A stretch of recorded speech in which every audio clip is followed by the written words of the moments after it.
1429. En esa medida modifica, entre otros, el artículo 3 para incorporar como funciones del ente rector del sistema, es decir, del Ministerio de Interior, la supervisión del cumplimiento de la elaboración de los planes regionales formulados por los consejos regionales de seguridad ciudadana.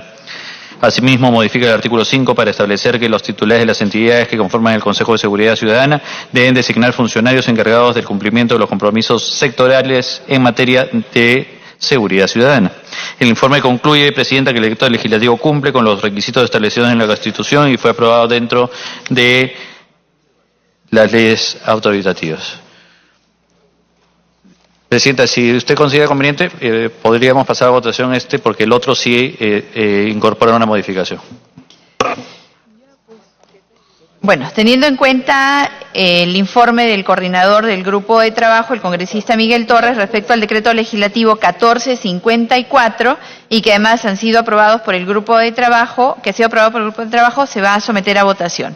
Los señores congresistas que estén a favor del decreto legislativo 1454, decreto legislativo que modifica los artículos 2, 3A, 4, 5, 9, 11 y 17 de la Ley 27933, Ley del Sistema Nacional de Seguridad Ciudadana, sírvanse levantar la mano. Los que estén en contra, los que se abstengan, ha sido aprobado por unanimidad. Señor congresista Miguel Torres, entonces, para que haga la sustentación del informe del decreto legislativo 1447. Gracias, Presidenta. El 20 de marzo del 2019 se realizó la 7ª sesión ordinaria del grupo de trabajo. En dicha sesión se aprobó el informe de control sobre el decreto legislativo 1447, que aprueba medidas para fortalecimiento e implementación de servicios públicos integrados a través de ventanillas únicas e intercambio de información entre entidades públicas. El informe concluyó que el decreto legislativo cumple con los requisitos establecidos en la Constitución y fue aprobado respetando la ley autoritativa, con excepción, Presidenta, de la incorporación de la 8ª disposición complementaria final del decreto legislativo 1211, que habilita que las modificaciones presupuestarias en el nivel institucional entre las entidades del Poder Ejecutivo se efectúen mediante decreto supremo. Al respecto, se debe mencionar que tanto el artículo 39 de la Ley General del Sistema Nacional de Presupuesto como el artículo 46 del decreto legislativo 1440, decreto legislativo del Sistema Nacional de Presupuesto Público, constituyen modificaciones presupuestarias en el nivel institucional. Los créditos suplementarios y las transferencias de partidas lo que son aprobados mediante ley y no mediante decreto supremo. Esto es así debido a que el artículo 80 de la Constitución dispone claramente que los créditos suplementarios, habilitaciones y transferencias se tramitan ante el Congreso de la República, tal como la ley de presupuesto, es decir, se tramitan a través de una norma con rango de ley. Por tanto, la disposición que establece que para la implementación de los servicios integrados y servicios y espacios compartidos las entidades del Poder Ejecutivo se encuentran autorizadas a realizar modificaciones presupuestarias en el nivel institucional mediante decreto supremo refrendado por el MEF y los ministros de los sectores correspondientes, claramente contraviene el marco constitucional vigente en lo relativo a la materia presupuestal. Por ello, se recomienda su modificación en dicho extremo. Es todo, Presidenta. Gracias, congresista Torres. ¿Alguna intervención? Si no hubiera, entonces vamos a votar el decreto legislativo 1447, decreto legislativo que modifica el decreto legislativo 1211, que aprueba medidas para el fortalecimiento e implementación de servicios públicos integrados a través de ventanillas únicas e intercambio de información entre entidades públicas, con excepción del artículo 6 en el extremo que incorpora la 8ª disposición complementaria final al decreto legislativo 1211, recomendando su modificación a fin de establecer que las modificaciones presupuestarias a nivel institucional se aprueban mediante ley y no mediante decreto supremo como lo establece el decreto actualmente. Señores congresistas, los que estén a favor, sírvanse levantar la mano. Los que estén en contra, los que se abstengan, ha sido aprobado por mayoría, constando el voto en abstención de los congresistas Costa y Meléndez. Congresista Quintanilla. Quiero también dejar constancia que en la votación anterior yo estoy a favor, dado que estamos también en la Comisión de Presupuestos simultáneamente. Gracias. Conste el voto a favor del congresista Alberto Quintanilla en la votación anterior.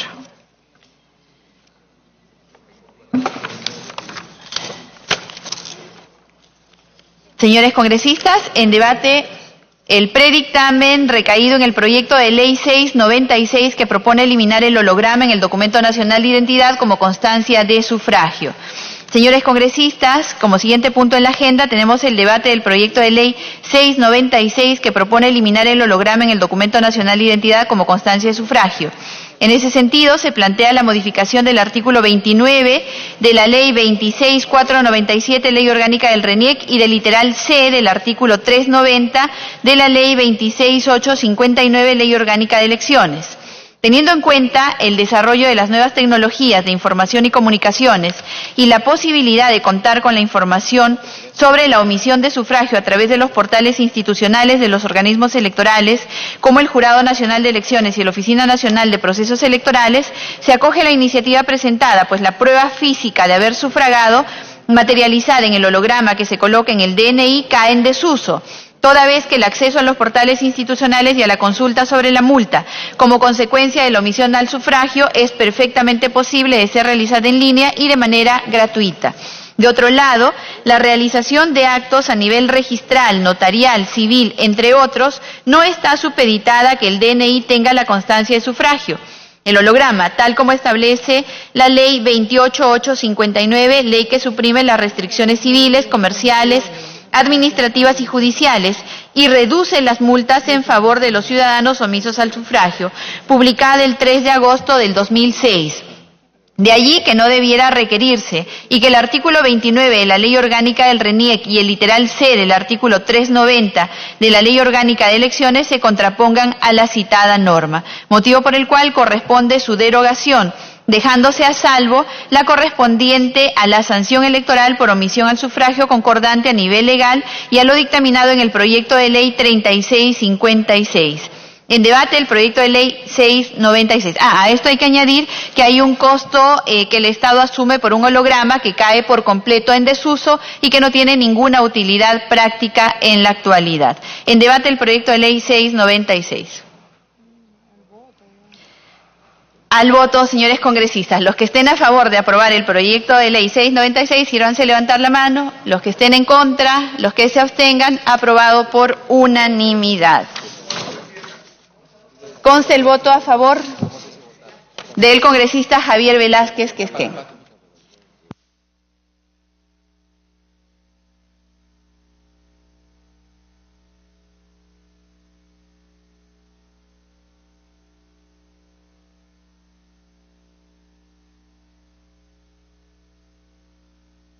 Congresista. Sí, yo estoy a favor en la medida es algo similar, Presidenta, a lo que sucedía con el uso de la tinta, que nos ponían la huella de la tinta y era un gasto también millonario que sin ningún sentido, ¿no? Así que yo estaría a favor igual de eliminarlo. Muchas gracias.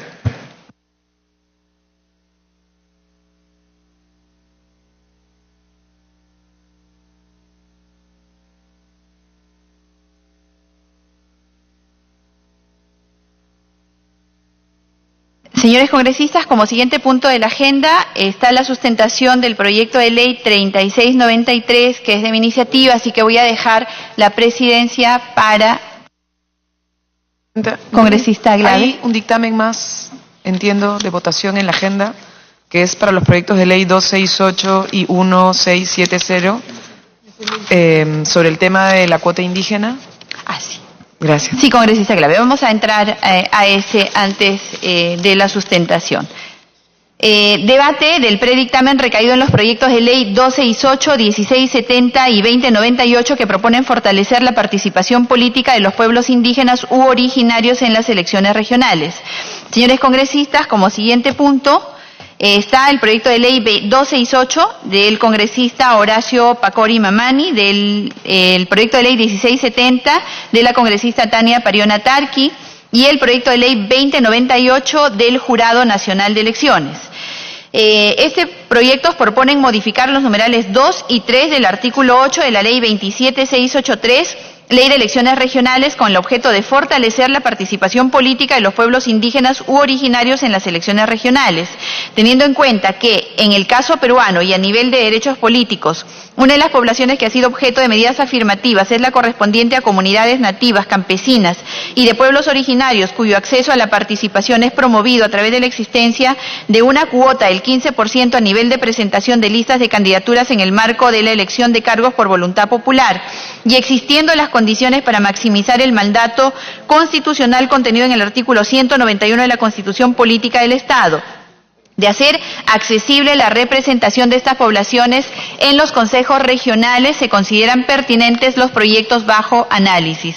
Consecuentemente, la fórmula contenida en el predictamen propuesto distingue entre candidatos no nativos y nativos, optimizando el mandato constitucional de accesibilidad a la participación política de los representantes de tales poblaciones. Por consiguiente, la aplicación de la cifra repartidora y el criterio de orden de los candidatos en las listas utilizados para la proclamación de los consejeros elegidos debe efectuarse bajo la orientación del mandato de optimización, de modo que, al proclamar los resultados y cuando corresponda, se respete las consejerías creadas para atender la representación de poblaciones nativas, campesinas y de pueblos originarios. Antes de entrar al debate del predictamen, es preciso señalar que estas son cuotas que ya se han ampliado, que ya existen y están creadas en los consejos regionales. Lo que se está haciendo con el dictamen es la precisión de por quiénes deben ser cubiertas, cumpliendo con el objeto de la ley para el cual fueron ampliadas estas cuotas de representación. En debate el predictamen que acumula los proyectos de ley 1268, 1670 y 2098. Nos acompaña en esta sesión el congresista Horacio Pacori Mamani, autor de uno de los proyectos de ley en debate. Congresista Pacori. Muchísimas gracias, presidente de la comisión, de igual manera a los colegas congresistas. Para comentarles sobre la iniciativa legislativa 268, que ya lo presentamos en el año 2016. Como ya lo ha manifestado, lo que nosotros planteamos es la modificación del artículo 8, del inciso 8.3 de la ley 27.683 de la Ley de Elecciones Regionales. Lo presentamos con la finalidad de fortalecer y mejorar los mecanismos de la participación de la política de los pueblos indígenas en el país. Como es de conocimiento, dentro de los gobiernos regionales, dentro de las consejerías regionales existe la representación de la cuota indígena. Cuando se va a un proceso electoral, esta cuota indígena, una vez concluidas las elecciones, pues se encuentra un vacío y los representantes indígenas para los cuales se ha creado esta cuota no se hace reflexivo. En el caso de la región de Puno. En la actualidad la región de Puno tiene 19 consejeros regionales. De los 19 consejeros regionales, 4 consejeros regionales deberían de ser natos representantes de pueblos indígenas. Esto está sustentado en la ley y también tiene un amparo constitucional en el artículo número 191. Pero una vez concluido el proceso electoral, realizados los escrutinios, nos podemos dar cuenta que de los 19 consejeros, los 19 son representantes del sector urbano o de la población en general. No encontramos a ningún representante originario. Entonces, esto es un vacío de interpretación que ha manejado el Jurado Nacional de Elecciones. Entonces, para poder modificar eso y que esta cuota sea representativa, nosotros presentamos este proyecto de ley, creo que es de derecho y sería un importante aporte para que dentro de los consejos regionales esa cuota, esa representación, sea una representación como tal y no haya como un vacío que les permita o que pueda vulnerar un derecho de participación política que tienen los pueblos indígenas u originarios, señora Presidenta. Eso es lo que nosotros planteamos en esta iniciativa y saludamos que haya una opinión favorable de todos los entes en materia de esta competencia quienes hacen viable esta iniciativa legislativa a través de este dictamen. Muchísimas gracias. Gracias, congresista Pacori. ¿Algún otro señor congresista desea hacer uso de la palabra? Congresista Pariona, luego congresista Mulder. Sí.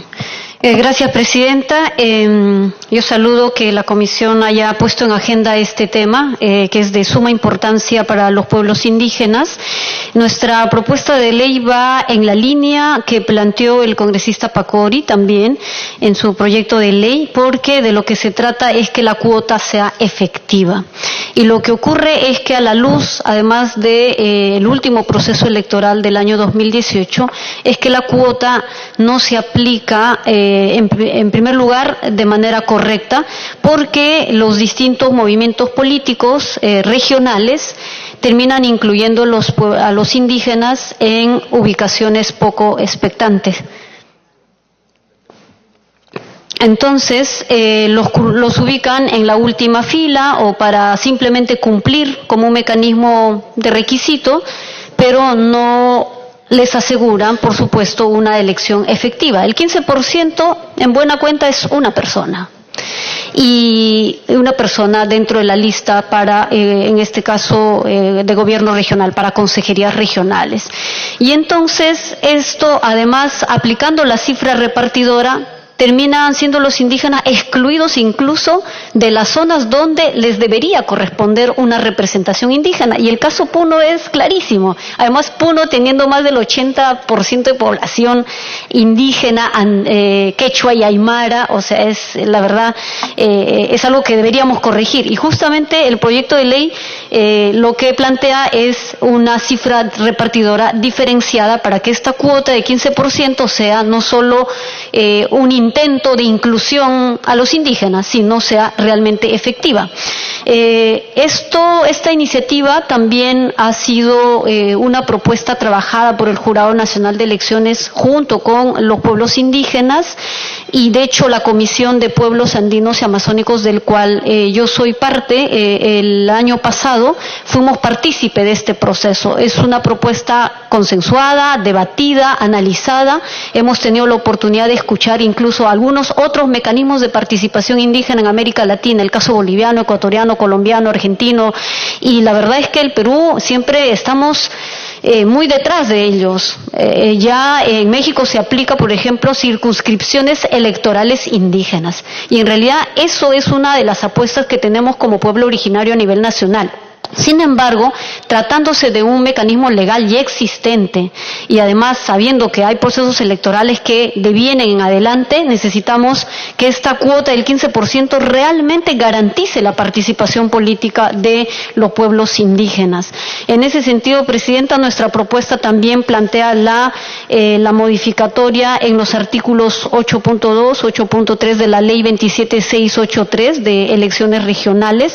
Hay que decir que en el artículo 191 de la Constitución Política del Perú ya se reconoce la participación política de los pueblos indígenas para procesos regionales. O sea, no es que una invención ni nuevo. El artículo 191 ya habla de esta participación en gobiernos regionales. Así que, coherentemente con la Constitución, con la ley vigente de cuota, lo único que estamos haciendo es agregar un mecanismo de cuota efectiva. Eso en concreto, Presidenta, yo ya no me voy a alargar más porque hay data muy importante que yo sugiero que el equipo técnico también lo revise, cómo es que esto puede evolucionar de manera significativa en adelante, Presidenta. Gracias. Gracias, congresista Pariones. Congresista Mulder, luego congresista Quintanilla. Presidenta, este es un tema en el que si uno discrepa va a ser automáticamente motejado de racista, ¿no? Porque no existe la tolerancia en frente a temas como este. Son temas bastante polémicos. Y yo hace poco declaré que en la propuesta que viene de la comisión de altísimo nivel que nos han mandado 12 proyectos, se establece que en el futuro Senado de 50 personas, debe haber uno que represente a las comunidades indígenas. O sea, para los señores de la altísima comisión, los indígenas, los pueblos indígenas en nuestro país, vienen a ser el 1%. O sea, el resto son holandeses, británicos, 1%. Si realmente se quiere que haya una representatividad que guarde relación con el número de personas que representan, o sea, la cuota indígena de la que se está hablando debería ser el 75% por lo menos, ¿no es cierto? El congresista Pacori, por ejemplo, de ilustre apellido Aymara, dice que todos los que han salido como consejeros regionales en Puno no son representativos. Y yo acá tengo la lista. Y no hay ni uno que no tenga un apellido quechua o un apellido aymara. O sea, ¿quién representan entonces? Todos los apellidos aymaras están acá. Mamani, Coaquira, Chambilla, Pacoguanaco, Sayuca, Guaraya, Apaza, que típico apellido aymara.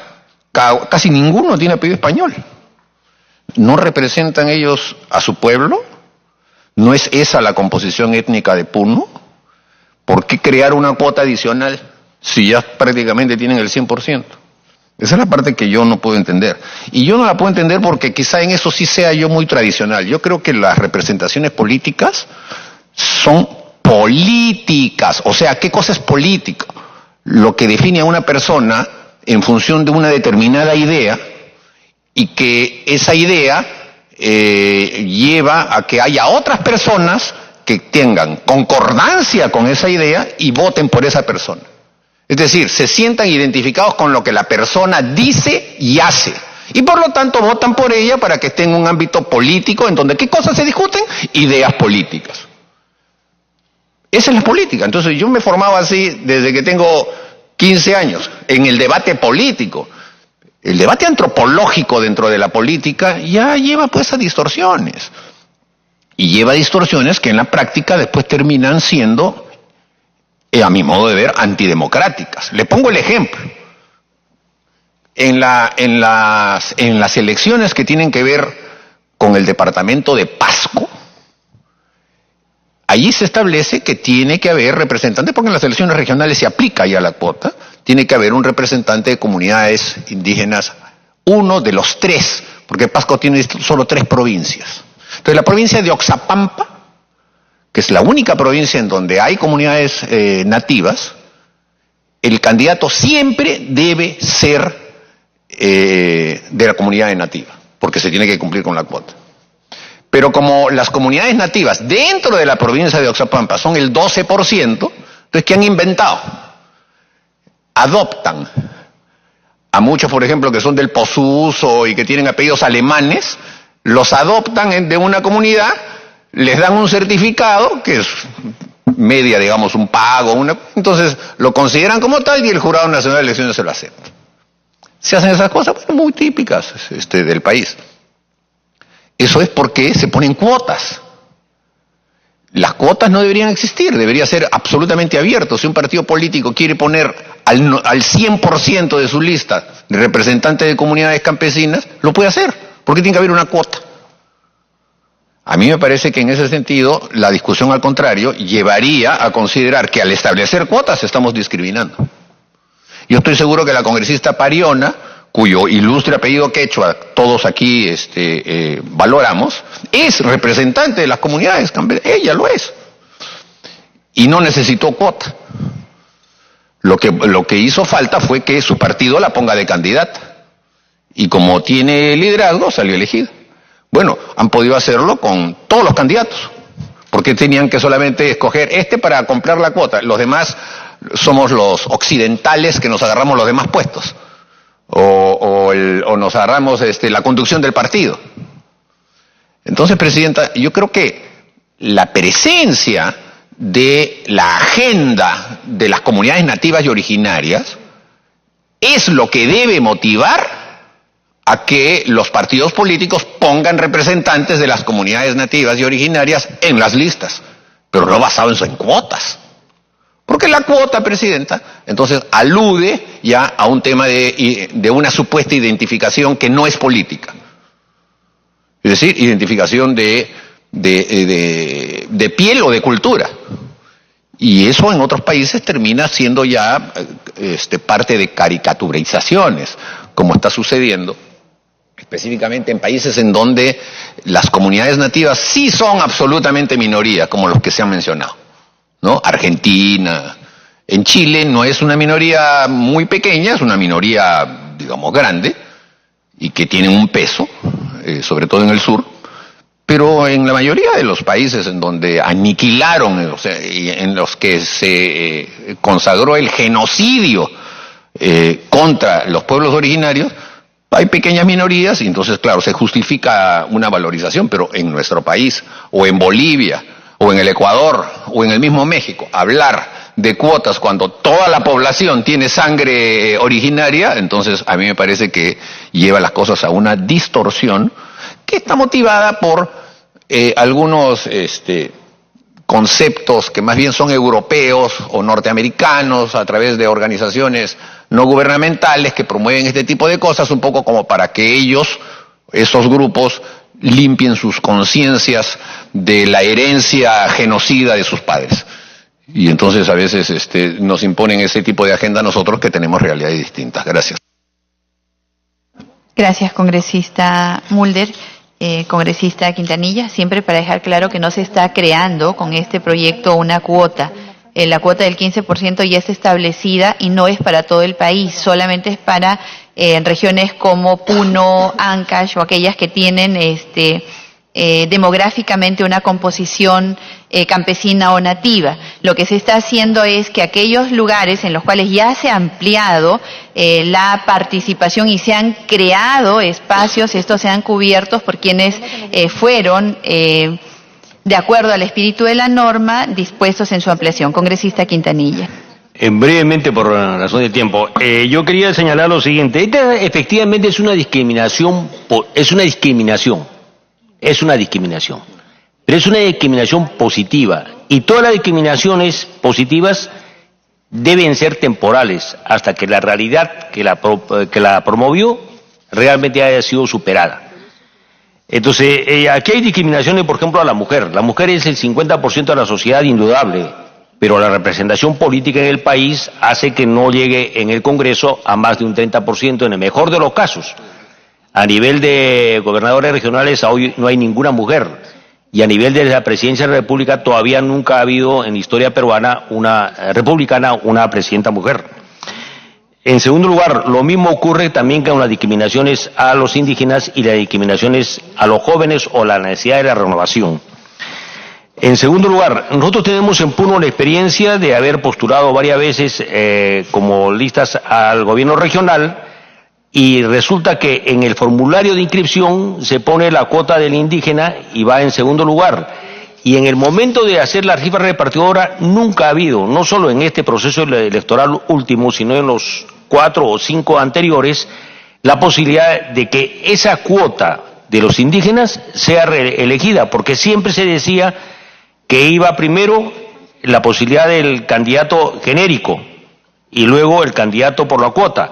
Pero como no había ninguna lista que obtuviera el 66% de la circunscripción para que entrara los dos, sino siempre se dejaba en segundo lugar, nunca entró. Y eso lo hicimos notar ya hace 2 periodos al Jurado Nacional de Elecciones, y nos dijo que la ley no les permitía hacer una discriminación en la elección. Ahora sí se trata de hacer eso. Y vuelvo a remarcar, es temporal. Ahora, ¿qué temas tienen que tocarse? ¿Por qué esa cuota? Porque hay temas agrarios, temas étnicos, temas de la Amazonía, temas de la sierra que vienen siendo postergados en la realidad, y es por eso que se necesita no solo una cuota de candidatura, sino una cuota en los realmente elegidos. Yo quiero terminar con esto, señora presidenta, señalando que la congresista Tania Periona me pide una interrupción breve. Señora presidenta, gracias.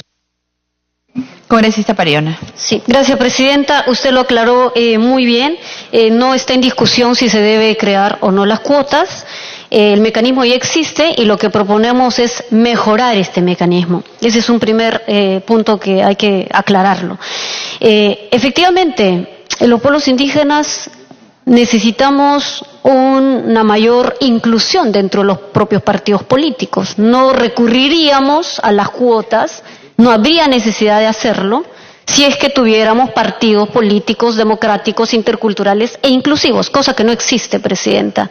Durante 200 años de la República, este Parlamento no tuvo más que a un indígena amazónico como congresista, el congresista Nayab. 200 años de República, el Parlamento no ha tenido un representante amazónico. Y de representación andina, bueno, las mujeres que hemos sido incluidas dentro de los partidos políticos, pero somos conscientes de que más allá de las cuotas se requiere en nuestro país un mecanismo de participación política efectiva. Nosotros aspiramos que esto en adelante pueda ser, por ejemplo, a partir de los distritos electorales indígenas o las circunscripciones electorales indígenas. Y solo para decirle al congresista Mulder, concuerdo con lo que dice el congresista Mulder. ¿Por qué solo uno dentro de la representación de la bicameralidad que plantea la Comisión Tuesta? ¿Por qué uno siendo por lo menos 30% de la población de origen indígena? Uno realmente es, yo diría hasta es no solo discriminatorio, es totalmente excluyente. Necesitaríamos más lugares y espacios en este Parlamento para tener una representación en base a esa diversidad cultural étnica. Yo no creo que haya una distancia entre la reivindicación identitaria, cultural, respecto a la representación política. La identificación, la reivindicación de nuestra identidad también es un asunto político. Así que a mí no me parece que sean diferentes o totalmente opuestos, porque no lo es. Y los derechos de los pueblos indígenas también son una parte de la agenda política de este país que tiene una deuda histórica con nosotros. Gracias, presidente. Gracias, congresista Pariona. Congresista Quintanilla, ¿ha terminado usted su participación? Terminé, gracias. ¿Alguna participación más, señores congresistas?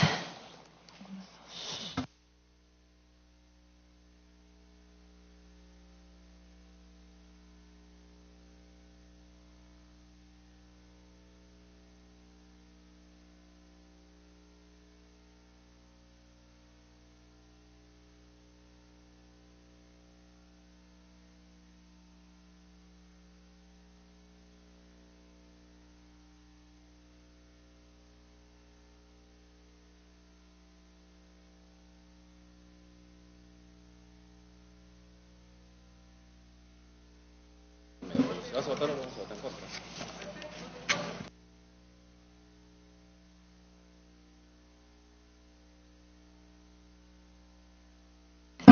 Señores congresistas, vamos a ampliar el debate con respecto a este proyecto de ley. Es verdad que en este caso, a diferencia de otros que establecen la creación de cuotas, en este caso no es así.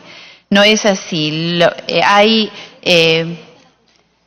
Es constitucional y lo que se tiene que buscar es una aplicación práctica que respete el espíritu de la norma por el cual fueron ampliadas estas cuotas. En este momento no contamos con el quórum para someterlo a votación, así que vamos a...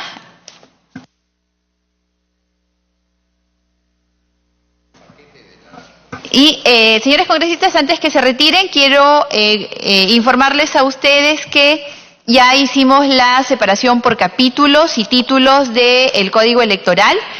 Son 10 sesiones que nos tomaría todo el Código Electoral, y en esos grupos estamos incorporando todos los proyectos de ley que hay por cada materia. En la siguiente semana nosotros empezamos ya con el debate. En esta semana iniciamos el debate. Les alcanzamos, la distribución de cómo se están agrupando las distintas iniciativas legislativas. Les pedimos su máxima participación. Siendo las 11:50 de la mañana, se levanta la sesión.